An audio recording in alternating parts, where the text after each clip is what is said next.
Hello there! How are you all doing? Well, I hope you're doing great and learning new things in this kind of setup we have right now.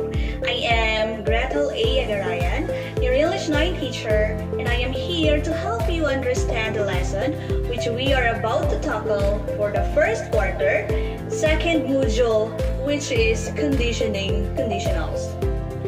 Are you all excited? I know you are. But before you get too excited, let me first lay down the learning objectives which are expected of you to attain at the end of the lesson. Your most essential learning competency is use conditionals in expressing arguments.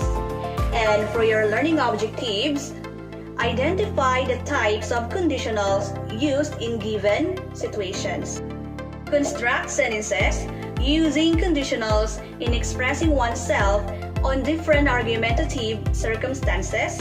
And the last one, show appreciation on the importance of using conditionals in asserting arguments on social issues. Now let's talk about conditioning conditionals. What are conditionals in English grammar? Conditionals are sometimes called if clauses. They describe the result of something that might happen in the present or in the future or might have happened in the past but it didn't. They are made using different English verb tenses. We have 4 types of conditionals. First, present real conditional or zero conditional. Second, future real conditional or first conditional. Third, present unreal conditional or second conditional. And the last one, past unreal conditional or third conditional.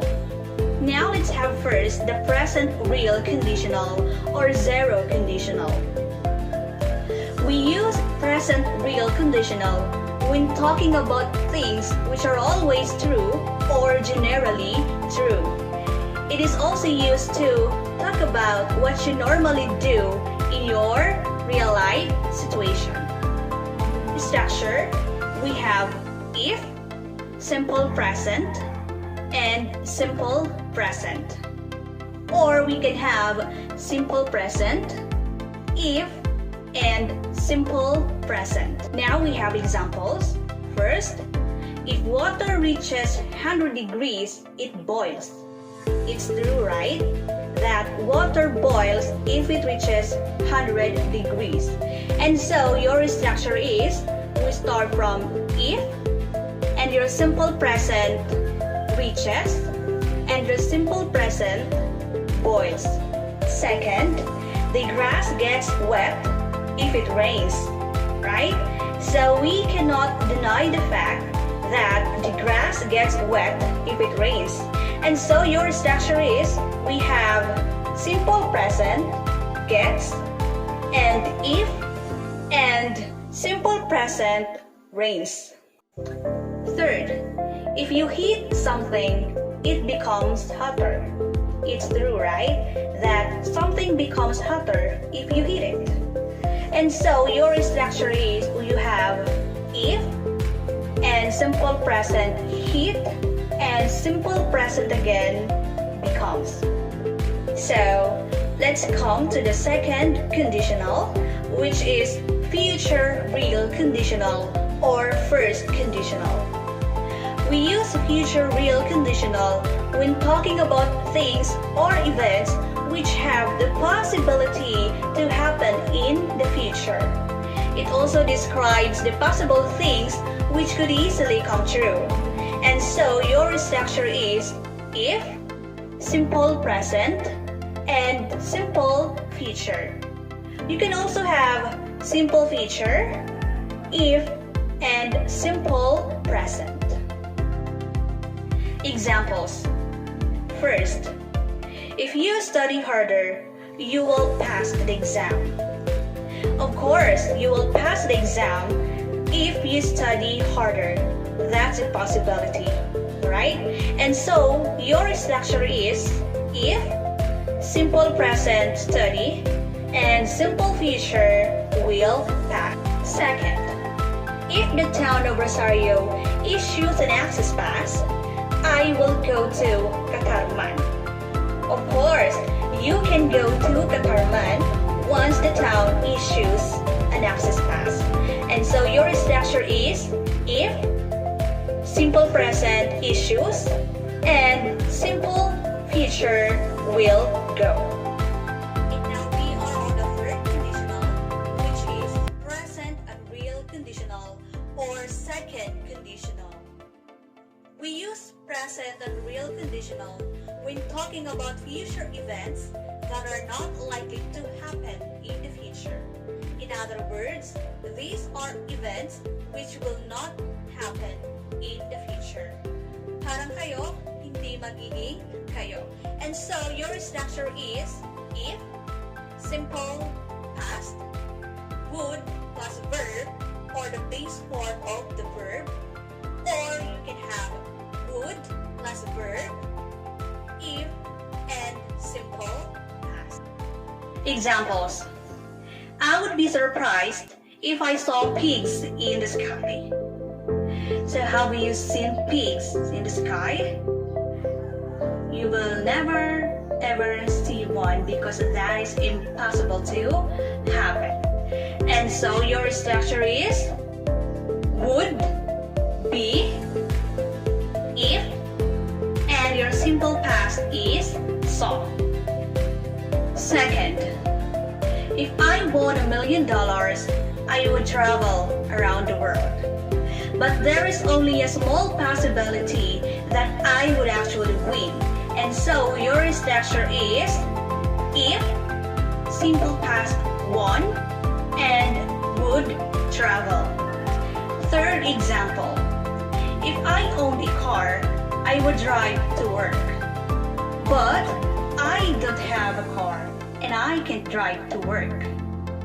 Your structure is if, simple past owned, and would drive. The verb be.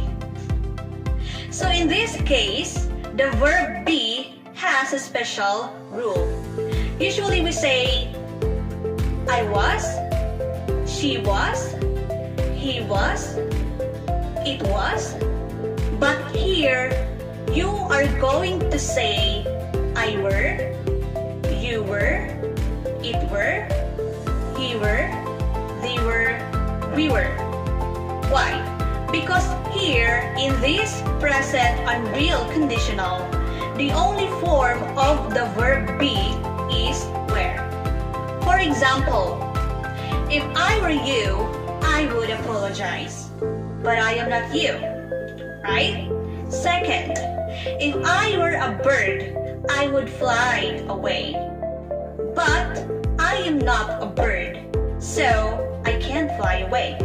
And I would play basketball if I were tall. But I am not tall, so I can't play basketball. And that is a sad reality. And now we are down to the fourth conditional, which is past unreal conditional or third conditional.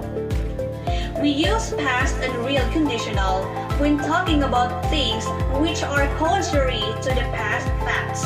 In other words, these are events that did not happen in the past. Parang kayo, hindi naging kayo. And so your structure is if, past perfect, and would have plus participle. Or you can have would have, past participle, if, and past perfect. Examples. If she had studied harder, she would have passed the exam. But in reality, she did not study and so she failed the exam. Structure.